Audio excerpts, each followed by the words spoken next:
നമസ്കാരം. ആരോഗ്യ വാർത്തകളിലേക്ക് സ്വാഗതം. ആദ്യം പ്രധാന വാർത്തകൾ. പ്രാഥമിക ആരോഗ്യ കേന്ദ്രം ശക്തിപ്പെടുത്താൻ ആരോഗ്യ നയവുമായി കേരളം. താഴെത്തട്ടിൽ തന്നെ രോഗമുക്തി ഉറപ്പാക്കുക ലക്ഷ്യം. സംസ്ഥാനത്ത് ഡെങ്കിപ്പനി ബാധിതരുടെ എണ്ണം കൂടുന്നു. വയനാട്ടിൽ വീണ്ടും ഡിഫ്തീരിയ.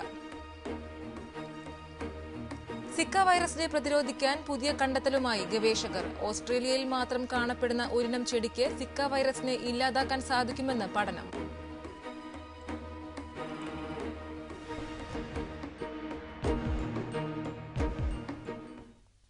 വിശദമായ റിപ്പോർട്ടുകളിലേക്ക്. സംസ്ഥാനത്ത് ഡെങ്കിപ്പനി ബാധിതരുടെ എണ്ണം കൂടുന്നു.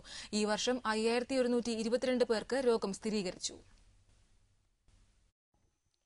മഴ തുടങ്ങിയതോടെ ഡെങ്കിപ്പനി ബാധിതരുടെ എണ്ണവും കൂടുകയാണ്. കഴിഞ്ഞ മാസം മാത്രം 2475 പേർക്ക് രോഗം സ്ഥിരീകരിച്ചു. തിരുവനന്തപുരം, പാലക്കാട്, കൊല്ലം, പത്തനംതിട്ട, കോഴിക്കോട്, മലപ്പുറം ജില്ലകളിലാണ് ഡെങ്കിപ്പനി കൂടുതൽ. ഈ വർഷം 5122 പേർക്കാണ് രോഗം സ്ഥിരീകരിച്ചത്. എലിപ്പനിയും H1N1 ടൈഫോയിഡും മഞ്ഞപ്പിത്തവും പടരുന്നുണ്ട്.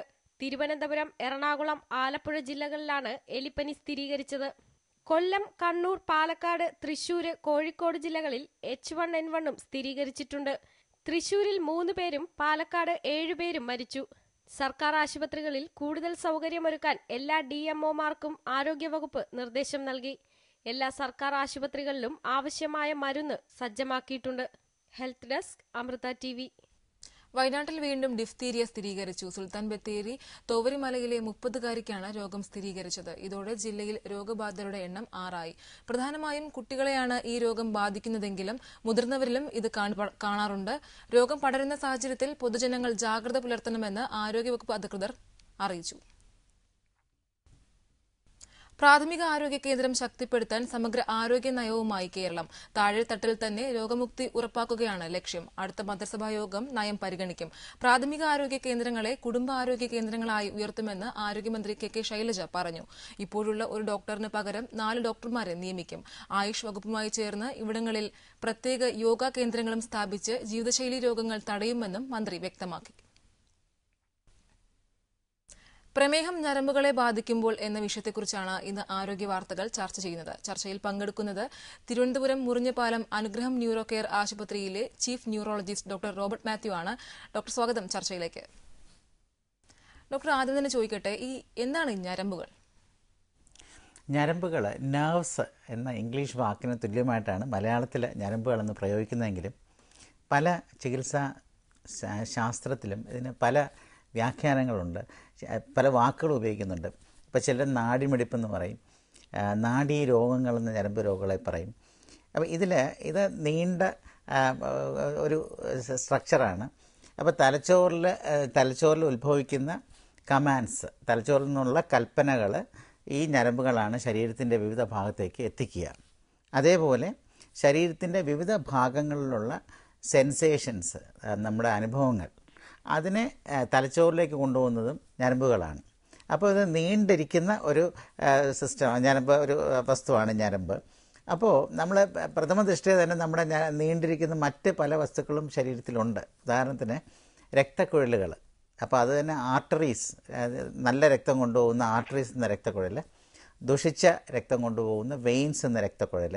അപ്പോൾ ഇതെല്ലാം ഇങ്ങനെ നമ്മൾ മുഴച്ച് നിൽക്കുന്നത് നമുക്ക് കാണാൻ പറ്റുന്നതാണ്.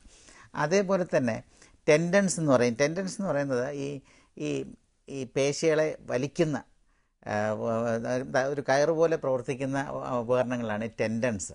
അപ്പോൾ ഈ ടെൻഡൻസിൻ്റെ സഹായത്തോടു കൂടിയാണ് പേശികളും എല്ലുകളുമായിട്ട് ഘടനം വരുന്നത്. അപ്പോൾ അതും ഇങ്ങനെ നീളത്തിൽ ഉയർന്നിരിക്കുന്നതായിട്ട് നമുക്ക് കാണാൻ സാധിക്കും. അതേസമയം ഈ ഞരമ്പുകൾ അല്ലെങ്കിൽ നെർവ്സ് എന്നുദ്ദേശിക്കുന്ന ആ സ്ട്രക്ചേഴ്സിൻ്റെ സാധാരണഗതിയിൽ നമുക്ക് കാണാൻ സാധിക്കാറില്ല. ചില രോഗങ്ങൾ വന്ന് ഇത് തടിക്കാറുണ്ട്. അങ്ങനെ തടിക്കുകയാണെങ്കിൽ തൊലിപ്പുറത്ത് ഇതിങ്ങനെ വേർതിരിക്കുന്നതായിട്ട് കാണാറുണ്ട്.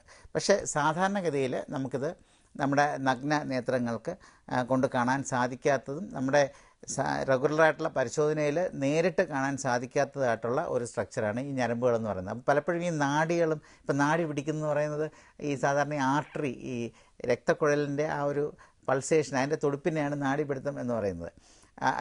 അങ്ങനെയാണ് മറ്റ് ചില സ്പെഷ്യാലിറ്റീസിലാണ് പറയുന്നത്.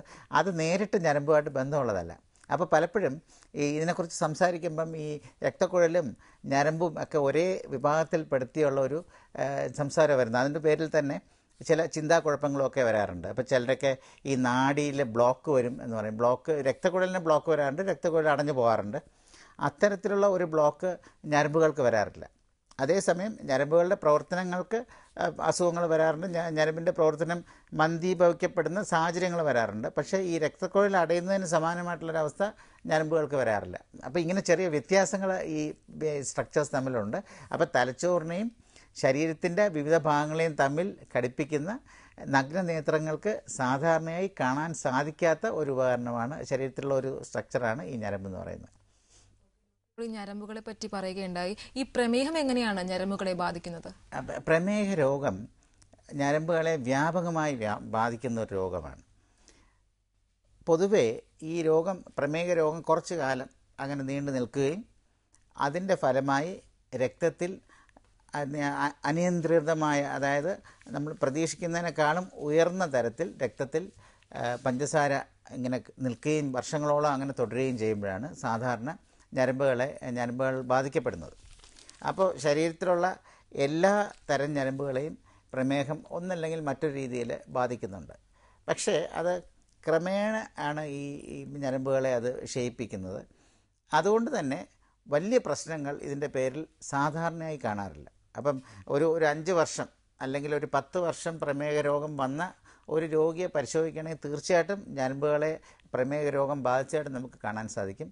എന്നാൽ അതിൽ വളരെ കുറച്ച് പേർക്ക് മാത്രമേ ഇത് വലിയൊരു പ്രശ്നമായി തീരാറുള്ളൂ. എല്ലാവർക്കും ഞരമ്പ് ബാധിക്കപ്പെടുന്നതിൻ്റെ ലക്ഷണങ്ങൾ കാണപ്പെടുന്നെങ്കിലും ഞരമ്പിനെ രോഗം ബാധിച്ചതിൻ്റെ പേരിൽ ബുദ്ധിമുട്ട് അനുഭവിക്കേണ്ടി വരുന്നത്, അല്ലെങ്കിൽ എന്താ പറയുക, മോർബിഡിറ്റി, ശരിക്കും ഒരു അസുഖത്തിൻ്റെ ഒരു ലെവലിലേക്ക് ഞരമ്പുകളെ ബാധിക്കുന്നത് ചുരുക്കം ഒരു ശതമാനത്തിനായിരിക്കും.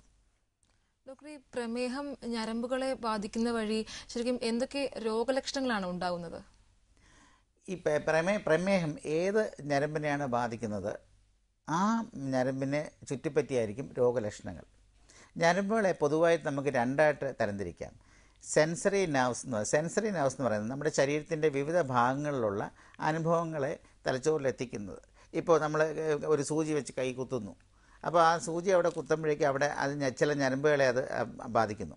അപ്പോൾ അങ്ങനെയാണ് അത് വേദനയായി മനസ്സിലാക്കി അത് തലച്ചോറിലേക്ക് എത്തി അതിനെ വേദനയാണെന്ന് നമ്മൾ തിരിച്ചറിയുന്നത്. അപ്പോൾ ആ വേദനയുടെ സ്വഭാവം വെച്ച് ഒരു സൂചി കൊണ്ട് കുത്തിയത് കൊണ്ടുള്ള വേദനയാണെന്ന് തലച്ചോറ് അതിനെ തിരിച്ചറിയുന്നു. അതാണ് ഈ സെൻസറി നെർവ്സ്. അപ്പം ശരീരത്തിൻ്റെ ബാഹ്യമായ ഭാഗങ്ങളിൽ അല്ലെങ്കിൽ ശരീരത്തിൻ്റെ വിവിധ ഭാഗങ്ങളിലുള്ള അനുഭവങ്ങളെ തലച്ചോറിലേക്ക് എത്തിക്കുന്നതാണ് ഈ സെൻസറി നെർവ്സ് എന്ന പേരിൽ അറിയപ്പെടുന്ന ഞരമ്പുകൾ. അതേസമയം മോട്ടോർ നെർവ്സ് എന്ന പേരിൽ അറിയപ്പെടുന്ന ഞരമ്പുകളുണ്ട്. ഈ മോട്ടോർ നെർവ്സ് എന്ന് പറയുന്നതാണ് ശരീരത്തിൻ്റെ വിവിധ ഭാഗങ്ങളിലെ ചലനങ്ങൾക്ക് കാരണമായി തീരുന്ന ഞരമ്പുകൾ. ഇപ്പോൾ ഉദാഹരണത്തിന് ഒരു വിരലിനെ ചലിപ്പിക്കണം എന്ന് തലച്ചോറ് തീരുമാനിച്ചാൽ ആ തീരുമാനം അല്ലെങ്കിൽ ആ ഒരു കമാൻഡ്, ആ കൽപ്പന ഞരമ്പ് വഴിയാണ് തലച്ചോറിൽ നിന്നും സുഷുമ്നാ നാഡിയിലുള്ളിലൂടെ എത്തി പിന്നെ ഈ പ്ലക്സസ് റൂട്ട്സ് എന്ന് പറയുന്ന ഞരമ്പിലൂടെ വന്ന് പിന്നെ പ്ലക്സസ് എന്ന് പറയുന്ന ഞരമ്പിലൂടെ വന്ന് പെരിഫറൽ നെർവ്സ് എന്ന് പറയുന്ന ഞരമ്പിലൂടെ അത് വിരലിലെത്തുകയും അതിൻ്റെ ഫലമായി അതിൻ്റെ പ്രവർത്തനത്തിൻ്റെ ഫലമായിട്ട് വിരൽ ചലിക്കുകയും ചെയ്യുന്നു. അപ്പോൾ അതാണ് മോട്ടോർ ഞരമ്പുകൾ അല്ലെങ്കിൽ മോട്ടോർ നെർവ്സ് എന്ന് പറയുന്നത്. അപ്പോൾ ഈ പ്രമേഹം ഏത് ഞരമ്പിനെയാണ് ബാധിക്കുന്നത് അതനുസരിച്ചാണ് പ്രധാനമായിട്ട് രോഗലക്ഷണങ്ങൾ വരിക. ഈ രണ്ടിനും പുറമെ ഓട്ടോണോമിക് നെർവ് സിസ്റ്റം എന്ന് പറയുന്ന നമ്മുടെ ഹൃദയമിടിപ്പ് അല്ലെങ്കിൽ കുടലിൻ്റെ പ്രവർത്തനങ്ങൾ അല്ലെങ്കിൽ ഒരു പരിധിവരെ നമ്മുടെ ശ്വാസം വിടുന്നതിൻ്റെ അത്തരം കാര്യങ്ങൾ ഇങ്ങനെയൊക്കെയുള്ള, അതായത് നമ്മൾ തികച്ചും കോൺഷ്യസ് ആയിട്ടല്ലാതെ ചെയ്തു പോകുന്ന കുറേ പ്രവർത്തനങ്ങളുണ്ട് ശരീരത്തിൽ. അപ്പോൾ അത്തരം പ്രവർത്തനങ്ങളെ നിയന്ത്രിക്കുന്ന ഒരു കൂട്ടം ഞരമ്പുകളുണ്ട്. ആ ഞരമ്പുകളെയും ഈ പ്രമേഹം ബാധിക്കുന്നു. അപ്പോൾ മോട്ടോർ നെർവ്സിനെയാണ് ബാധിക്കുന്നതെങ്കിൽ ചലന സംബന്ധമായ രോഗലക്ഷണങ്ങൾ വരുന്നു. അപ്പോൾ അവർക്ക് ശക്തിക്കുറവ് വരുന്നു. അപ്പോൾ കൈ മുറുക്കി പിടിക്കാനുള്ള പ്രയാസം, അല്ലെങ്കിൽ കൈ നന്നായിട്ട് വിരിച്ചു പിടിക്കാനുള്ള പ്രയാസം, കൈ ഉയർത്താനുള്ള പ്രയാസം, കാലുയർത്താനുള്ള പ്രയാസം, ഇതൊക്കെ ഈ പ്രമേഹ രോഗം മോട്ടോർ നെർവ്സിനെ ബാധിക്കുന്നതിൻ്റെ ഫലമായിട്ട് വരുന്നതാണ്.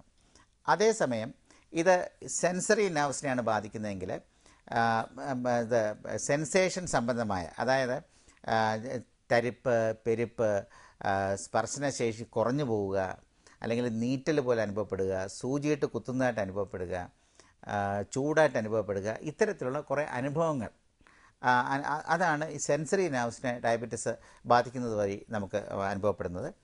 അതേസമയം ഓട്ടോണോമിക് നെർവസ് സിസ്റ്റം എന്ന് പറയുന്ന മൂന്നാമത്തെ ഒരു തരം ഞരമ്പുകളുണ്ട്. അതിനെ ബാധിക്കുന്നതിൻ്റെ ഫലമായിട്ട് നമുക്ക് ഈ കണ്ണിന് ഇരുന്നിട്ട് എഴുന്നേൽക്കുമ്പോൾ പെട്ടെന്ന് കണ്ണിന് ഇരുട്ട് വരിക, അങ്ങനെ ചെറിയ മയക്കം അനുഭവപ്പെടുക, ചിലരെങ്കിലും പെട്ടെന്ന് ഈ BP ബ്ലഡ് പ്രഷർ അമിതമായി കുറഞ്ഞ് അങ്ങനെ തലകറങ്ങി വീണു പോവുക, പിന്നെ ഈ ഉദ്ധാരണശേഷി സംബന്ധിച്ചുള്ള ബുദ്ധിമുട്ടുകൾ, പിന്നെ കാഴ്ചയ്ക്ക് ചെറിയ മങ്ങൽ. അപ്പോൾ ഇത്തരത്തിലുള്ള ചില രോഗലക്ഷണങ്ങളൊക്കെയാണ് ഈ ഓട്ടോണോമിക് നെർവ് സിസ്റ്റത്തിനെ ബാധിക്കുന്നതിൻ്റെ ഫലമായിട്ട് വരിക. അപ്പോൾ ഇത് തന്നെ ഈ രോഗലക്ഷണങ്ങൾ തന്നെ വളരെ ചെറിയ രീതിയിലും വരാം, നല്ല രീതിയിലും വരാം. അപ്പോൾ വളരെ ചെറിയ രീതിയിലാണ് വരുന്നതെങ്കിൽ അത് നമ്മുടെ ദൈനംദിന രോഗിക്ക് അത് വലിയ ബുദ്ധിമുട്ടുണ്ടാക്കുന്നില്ല. ഇങ്ങനെ ഒരു രോഗമുണ്ട് എന്നുള്ള ഒരു സൂചന ഉണ്ടെങ്കിൽ പോലും അത് പ്രവർത്തനങ്ങളൊന്നും ബാധിക്കുന്നില്ല, വലിയ ബുദ്ധിമുട്ടില്ലാതെ അങ്ങനെ പോകാം. അതേസമയം നല്ല രീതിയിൽ ഇത് വന്നിട്ട് സഹിക്കാൻ വയ്യാത്ത വേദനയായിട്ട് വരിക, അല്ലെങ്കിൽ നല്ല ശക്തിക്കുറവ്, നടക്കാൻ പറ്റാത്ത രീതിയിൽ ശക്തിക്കുറവ് ഉണ്ടാക്കുക, പിന്നെ നടക്കാൻ പറ്റാത്ത രീതിയിൽ BP കുറഞ്ഞ് വീഴാൻ പോവുക. അപ്പോൾ അങ്ങനെ ഇത് തീവ്രമായ രീതിയിലും അത് വരാറുണ്ട്. ഓക്കെ ഡോക്ടർ, ദയവായി തുടരുക. ഒരു ഇടവേളയ്ക്ക് ശേഷം ചർച്ച തുടരും.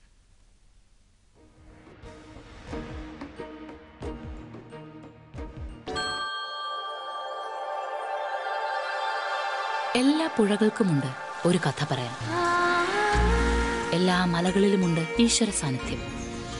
ആദ്യം അറിയേണ്ടത് ഈ പ്രകൃതിയെയാണ്.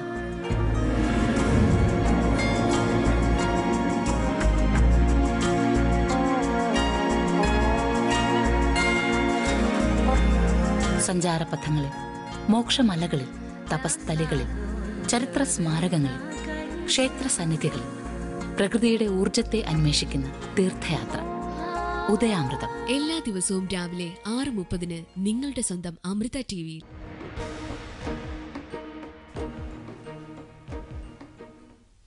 ഡോക്ടർ, ചർച്ചയിലേക്ക് വീണ്ടും സ്വാഗതം. ഈ പ്രമേഹ രോഗികൾക്ക് ഈ കാലിൽ അനുഭവപ്പെടുന്ന ഒരു പെരുപ്പ് അത് എത്രത്തോളം ഭയപ്പെടേണ്ടതാണ്? പ്രമേഹ രോഗം ഞരമ്പുകളെ ബാധിക്കുന്നതിൽ ഏറ്റവും സാധാരണയായിട്ട് കാണുന്നതാണ് ഈ പെരുപ്പുകൾ. അത് ഈ സെൻസറി നെർവ്സ് എന്ന് പറയുന്ന ഞരമ്പുകളെ രോഗം ബാധിക്കുന്നതിൻ്റെ ഫലമായിട്ടാണ് വരിക. സാധാരണഗതിയിൽ ഇത് കാലിലാണ് ആരംഭിക്കുന്നത്, ആ കാൽപാദത്തിൽ ആരംഭിക്കുന്നു. പെരുപ്പ് എന്ന് വെച്ചാൽ നമുക്കൊരു വെറുതെ നമ്മുടെ സ്പർശനശേഷിയിൽ വരുന്ന ചെറിയൊരു വ്യത്യാസമാവാം, അല്ലെങ്കിൽ അസ്വസ്ഥ ഉണ്ടാക്കുന്ന രീതിയിലുള്ള ഒരു വ്യത്യാസമാവാം, അല്ലെങ്കിൽ ശരിക്കും നമുക്ക് സഹിക്കാൻ പറ്റാത്ത രീതിയിലുള്ള ഒരു അസ്വസ്ഥയാവാം. അതിനോടൊപ്പം കാലിലെ സ്പർശനശേഷി കുറയാം, പൂർണ്ണമായിട്ട് ഇല്ലാതായില്ലെങ്കിൽ പോലും സ്പർശനശേഷി കുറയാം. അപ്പോൾ കാലിനെ നമ്മൾ ചെരുപ്പിനുള്ളിലേക്ക് കടത്താൻ ശ്രമിക്കുമ്പോൾ നമുക്ക് കിട്ടുന്ന ഒരു ഫീൽ, ആ ഒരു സ്പർശനം വ്യത്യസ്തമായിട്ട് തോന്നാം. ചിലപ്പോഴൊക്കെ ഈ സ്പർശനശേഷി കുറഞ്ഞു പോകുന്നതിൻ്റെ ഭാഗമായിട്ട് നടക്കുമ്പോൾ ചെരുപ്പ് കാലിൽ നിന്ന് അങ്ങ് തെറിച്ചു പോകാം, കാരണം നമ്മൾ അറിയില്ല തെറിക്കുന്നുള്ളത്. അപ്പോൾ ഇത്തരത്തിലുള്ള ബുദ്ധിമുട്ടുകളൊക്കെയാണ് ഈ സെൻസറി നെർവ്സ് ബാധിക്കുമ്പോൾ വരുന്നത്. ഇതിനോടൊപ്പം തന്നെ ചിലപ്പോഴൊക്കെ ക്രാംസ്, അതായത് കോച്ചിപ്പിടുത്തം എന്ന് പറയും, മസിൽ ഇങ്ങനെ ചുരുണ്ട് കയറിപ്പോകുന്ന പോലെ വേദനയോടുകൂടി അങ്ങനെ നമുക്ക് അനുഭവപ്പെടുന്ന ചില അനുഭവങ്ങൾ, എന്തെങ്കിലും ഒരു സൂചിയിട്ട് ഇങ്ങനെ കുത്തി ഇരിക്കുന്ന പോലത്തെ അനുഭവം, ഇങ്ങനെയൊക്കെ വരാറുണ്ട്. ഇതൊക്കെയാണ് പൊതുവേ ഈ സെൻസറി നെർവ്സിനെ ബാധിക്കുമ്പോൾ ഈ പെരുപ്പിനോടനുബന്ധിച്ച് വരുന്ന രോഗലക്ഷണങ്ങൾ.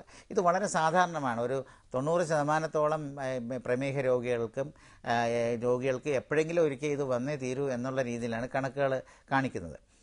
പക്ഷേ ഈ പെരുപ്പ് പൊതുവേ മറ്റ് പ്രശ്നങ്ങളിലോട്ടൊന്നും നയിക്കാറില്ല. ചിലർക്കൊക്കെ ഒരു തെറ്റിദ്ധാരണയുണ്ട്, പെരുപ്പ് വന്നു കഴിഞ്ഞാൽ ഇതിനോടൊപ്പം പാരാലിസിസ് അല്ലെങ്കിൽ ശക്തിക്കുറവ് അല്ലെങ്കിൽ ചലനശേഷിക്ക് വരുന്ന കുറവ് ഇതിനോടൊപ്പം വരും, അല്ലെങ്കിൽ ഈ പാരാലിസിന് അല്ലെങ്കിൽ കാല് തളർന്നു പോകുന്നതിന് ഒരു മുന്നോടിയാണ് ഈ പെരുപ്പ് എന്നുള്ള അതൊരു തെറ്റിദ്ധാരണയാണ്. ഇത് സെൻസറി നെർവ്സ് എന്ന് പറയുന്ന ഞരമ്പുകളെ ബാധിക്കുന്നത്. അത് പലതരത്തിലാണ് ഞരമ്പുകളെ പ്രമേഹ രോഗം ബാധിക്കുക. അതിൽ ഒരു തരമാണ് സെൻസറി ന്യൂറോപ്പതി എന്ന് പറയുന്ന ഈ ഒരു തരത്തിലുള്ളത്. സാധാരണഗതിയിൽ ബഹുഭൂരിപക്ഷം രോഗികൾക്കും ഇത് പ്രശ്നം ഉണ്ടാക്കാറില്ല. ഈ പറഞ്ഞ കുറേ പെരുപ്പ്, തരിപ്പ്, അതിനോടനുബന്ധിച്ച് വരുന്ന കുറച്ച് അസ്വസ്ഥതകൾ, അത് മാത്രമേ ഇതിൻ്റെ രോഗലക്ഷണമായിട്ട് വരാറുള്ളൂ. അത്തരത്തിലുള്ള രോഗലക്ഷണങ്ങൾ മാസങ്ങളോളം അല്ലെങ്കിൽ ഈ വർഷങ്ങളോളം വേണമെങ്കിലും നിലനിൽക്കാം. പക്ഷേ അതിനപ്പുറത്തേക്ക് വലിയ പ്രശ്നങ്ങളിലേക്ക് ഈ പെരുപ്പ് എന്നുള്ള അല്ലെങ്കിൽ ഈ സെൻസറി നെർവ്സിനെ ബാധിക്കുന്നത് വഴിയുള്ള ഈ രോഗം മറ്റ് പ്രശ്നങ്ങളിലേക്ക് പോകാറില്ല. അതുകൊണ്ട് തന്നെ ഇതിനെ നമ്മൾ ആ രീതിയിൽ ഭയപ്പെടേണ്ട കാര്യമില്ല. ഡോക്ടർ, ഈ പ്രമേഹ രോഗം ഞരമ്പുകളെ ബാധിക്കുന്നത് വഴി ഈ ഒരു ശക്തിക്കുറവ് ഉണ്ടാകാറുണ്ടോ? ശക്തിക്കുറവ് ചില സാഹചര്യങ്ങളിലൊക്കെ വരാറുണ്ട്. പൊതുവെ പ്രമേഹ രോഗം ബാധിക്കുന്നതിൻ്റെ ഫലമായിട്ട് സ്പർശനശേഷിയിലെ വ്യത്യാസങ്ങളാണ് വരുന്നതെങ്കിലും ചില സാഹചര്യങ്ങളിൽ ശക്തിക്കുറവ് വരാറുണ്ട്. അത് ചിലപ്പോഴൊക്കെ കാര്യമായ രീതിയിൽ തന്നെ വരാം. പൊതുവേ ഈ ശക്തിക്കുറവ് അനുഭവപ്പെടുന്നത് പാദത്തിൻ്റെ ഭാഗത്താണ്. അപ്പോൾ അവർക്ക് നടക്കുമ്പോൾ കുറച്ച് വേഗത്തിൽ നടക്കാനുള്ളൊരു ബുദ്ധിമുട്ട്, അല്ലെങ്കിൽ പടി കയറി ഇറങ്ങാനുള്ള ഒരു ചെറിയൊരു തടസ്സം, അല്ലെങ്കിൽ ചെരുപ്പിനെ ഇങ്ങനെ പിടിച്ചു വയ്ക്കാൻ വിരലുകൾ വെച്ച് നടക്കുമ്പോൾ വിരലുകൾ വെച്ച് ചെരുപ്പിനെ പിടിച്ചു വയ്ക്കാനുള്ള ബുദ്ധിമുട്ട്, ഇത്തരത്തിലുള്ള ചെറിയ ബലക്കുറവുകളാണ് സാധാരണ ഉണ്ടാവുക. പക്ഷേ മറ്റു ചില സാഹചര്യങ്ങളിൽ നല്ല രീതിയിലുള്ള ബലക്കുറവ്, കാലിന് നല്ല രീതിയിൽ ശക്തിക്കുറവ് വരിക, കാലിൻ്റെ തുടയിലെ പേശികളുടെ ചലനശേഷി നഷ്ടപ്പെട്ടു പോവുക, മുട്ടിന് താഴെയുള്ള പേശികളുടെ ചലനശേഷി നഷ്ടപ്പെട്ടു പോവുക, ഒരു കാല് പൂർണ്ണമായിട്ടും തളർന്നു പോവുക, അല്ലെങ്കിൽ രണ്ട് കാലിനും ചലനശേഷി നഷ്ടപ്പെടുക, അത്തരത്തിലുള്ള ചില അസുഖങ്ങൾ ഈ പ്രമേഹ രോഗം ഞരമ്പുകളെ ബാധിക്കുന്നതിൻ്റെ ഭാഗമായിട്ട് വരാറുണ്ട്. അതുപോലെ തന്നെ കൈയെയും കാലിനെയും ഒരുപോലെ, കൈയുടെയും കാലുകളുടെയും ചലനശേഷി ഒരുപോലെ ബാധിക്കുന്ന CIDP എന്ന് പറയുന്ന ഒരു തരത്തിലുള്ള രോഗം, അത് ഈ പ്രമേഹ രോഗമുള്ളവരിൽ കൂടുതലായിട്ട് കാണാറുണ്ട്. അപ്പം ഇത്തരത്തിലുള്ള 1-2 തരം രോഗങ്ങൾ, അത് മോട്ടോർ ഞരമ്പുകളെ ബാധിക്കുന്ന പ്രമേഹം മോട്ടോർ ഞരമ്പുകളെ ബാധിച്ച് അങ്ങനെ വരുന്ന രോഗങ്ങളാണ്. അപ്പോൾ ഇത്തരത്തിലുള്ള 1-2 എണ്ണം ബുദ്ധിമുട്ടുണ്ടാക്കാൻ പോകുന്നതാണ്. അപ്പോൾ അത്തരത്തിലുള്ള രോഗങ്ങൾക്ക് ശരിക്കും ചികിത്സ ആവശ്യമായും വരാറുണ്ട്. പക്ഷേ അല്ലാതെ ഈ ശക്തിക്കുറവ് വരുമ്പോൾ അത് വലിയ ബുദ്ധിമുട്ട് വരാത്ത രീതിയിലുള്ള ശക്തിക്കുറവാണ് വരുന്നത്. പക്ഷേ ശക്തിക്കുറവും പ്രമേഹ രോഗത്തിൻ്റെ ഭാഗമായിട്ട് വരാം.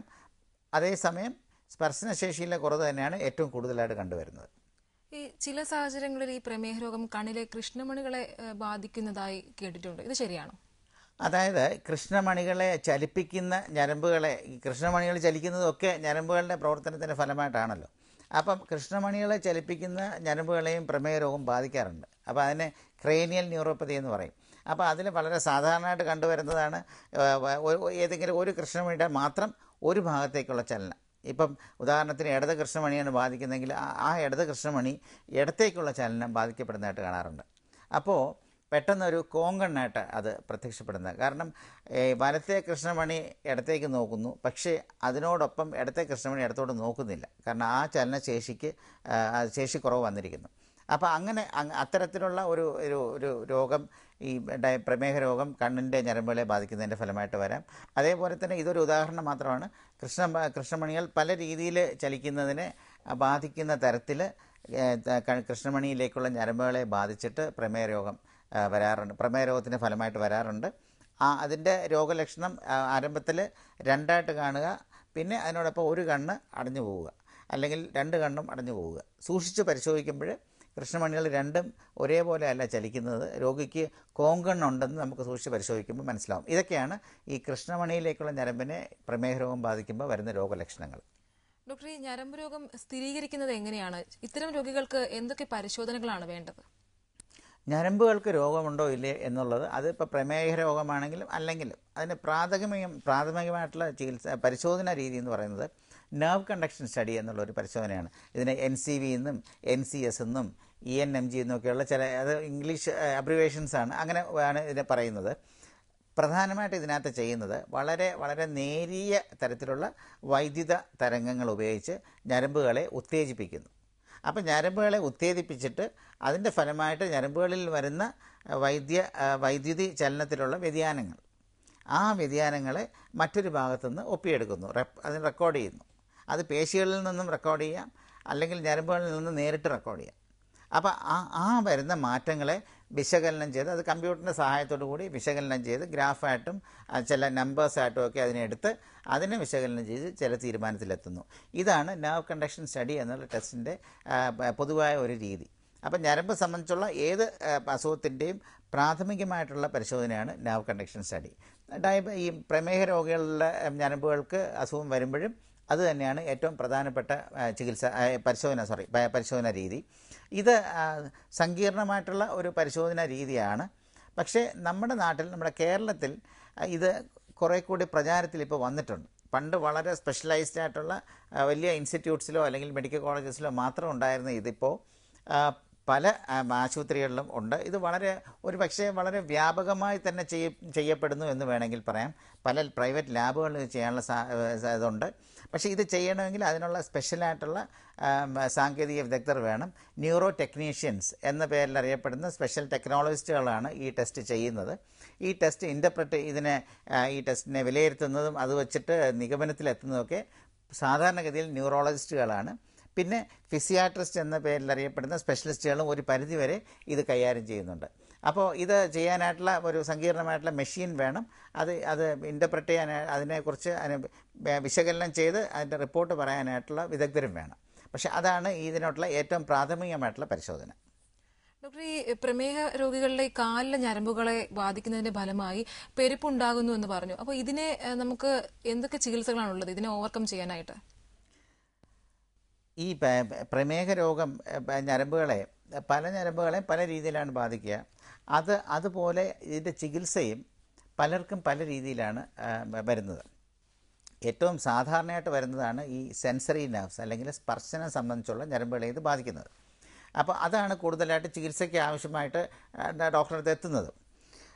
ഇതിലറിഞ്ഞിരിക്കേണ്ടത്, പൊതുവേ ഈ രോഗം ബാധിച്ചു കഴിഞ്ഞാൽ, അതായത് പ്രമേഹം ഞരമ്പുകളെ ബാധിച്ചു കഴിഞ്ഞാൽ വന്ന ഒരു ക്ഷതം അല്ലെങ്കിൽ ആ ഡാമേജിനെ നമുക്ക് പിന്നെ അങ്ങോട്ട് തിരിച്ച് പഴയ രീതിയിലാക്കാൻ മിക്കവാറും സാധിക്കാറില്ല.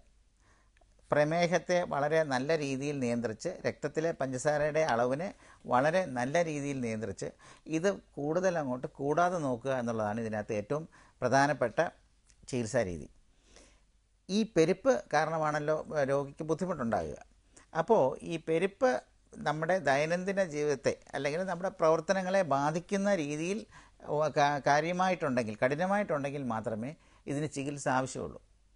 അപ്പോൾ ഇത്തരത്തിലുള്ള രോഗങ്ങൾക്ക്, ഈ സെൻസറി നെർവ്സിനെ പ്രമേഹം ബാധിക്കുമ്പോൾ വരുന്ന രോഗങ്ങൾക്ക് കൊടുക്കുന്ന ചികിത്സകളൊന്നും തന്നെയും ഈ രോഗത്തെ പൂർണ്ണമായിട്ടും ഭേദമാക്കുന്നതല്ല. എന്നാൽ ആ രോഗത്തിൻ്റെ ഫലമായി രോഗിക്കുണ്ടാകുന്ന അസ്വസ്ഥത, അല്ലെങ്കിൽ ആ പെരുപ്പിൻ്റെ ഫലമായിട്ട് രോഗിക്കുണ്ടാകുന്ന അസ്വസ്ഥത, ഈ അസ്വസ്ഥതയെ കൈകാര്യം ചെയ്യുക എന്നുള്ളതാണ് ഈ ചികിത്സ വെച്ച് ഉദ്ദേശിക്കുന്നത്. അപ്പോൾ മറ്റ് രോഗങ്ങളെ ചികിത്സിക്കുന്നതിൽ നിന്നും അല്പം വ്യത്യസ്തമാണ് ഈ പ്രമേഹത്തിൽ പോലുമുള്ള മറ്റ് കോംപ്ലിക്കേഷൻസ്. ഉദാഹരണത്തിന് ഇപ്പം ഹാർട്ടിന് വരുന്ന അസുഖങ്ങൾ, അപ്പം അത് നമ്മൾ ആദ്യമേ കണ്ടുപിടിച്ച് വേണ്ട രീതിയിൽ ചികിത്സിക്കണമെന്നാണ്. പക്ഷേ ഇതാണെങ്കിൽ രോഗിക്ക് ബുദ്ധിമുട്ടുണ്ടെങ്കിൽ മാത്രമേ നമ്മളിതിന് ചികിത്സ കൊടുക്കേണ്ട കാര്യമുള്ളൂ. ഇതിനുള്ള ചികിത്സ മാസങ്ങളോളം നീണ്ടു നിൽക്കുന്ന ചില മരുന്നുകളാണ്.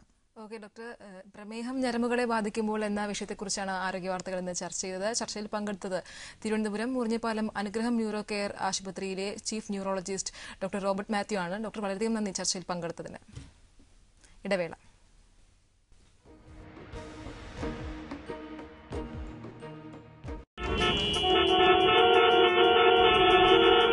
വാർത്തകൾ ഇവിടെ വാൾമുനകളാവുന്നു.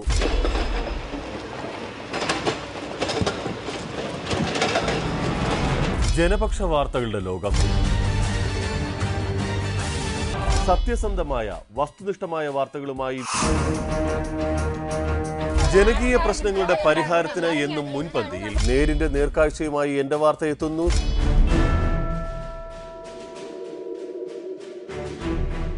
ഞായറാഴ്ച രാവിലെ 10 മണിക്ക്. സിക്ക വൈറസിനെ ഉന്മൂലനം ചെയ്യാൻ പുതിയ കണ്ടെത്തലുമായി ഗവേഷകർ. ഓസ്ട്രേലിയയിൽ മാത്രം കാണപ്പെടുന്ന ഒരിനം ചെടിക്ക് സിക്ക വൈറസിനെ ഇല്ലാതാക്കാൻ സാധിക്കും.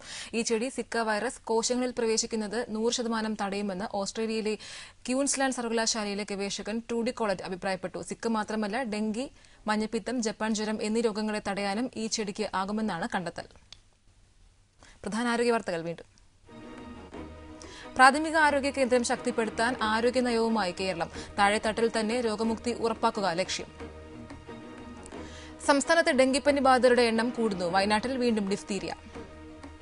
സിക്ക വൈറസിനെ പ്രതിരോധിക്കാൻ പുതിയ കണ്ടെത്തലുമായി ഗവേഷകർ. ഓസ്ട്രേലിയയിൽ മാത്രം കാണപ്പെടുന്ന ഒരിനം ചെടിക്ക് സിക്ക വൈറസിനെ ഇല്ലാതാക്കാൻ സാധിക്കുമെന്ന് പഠനം. ആരോഗ്യ വാർത്തകൾ നിങ്ങൾക്ക് വെബ്സൈറ്റിൽ ലഭ്യമാണ്. amritatv.com/health സന്ദർശിക്കുക. യൂട്യൂബിൽ കാണാൻ youtube.com/amritatv സന്ദർശിക്കുക.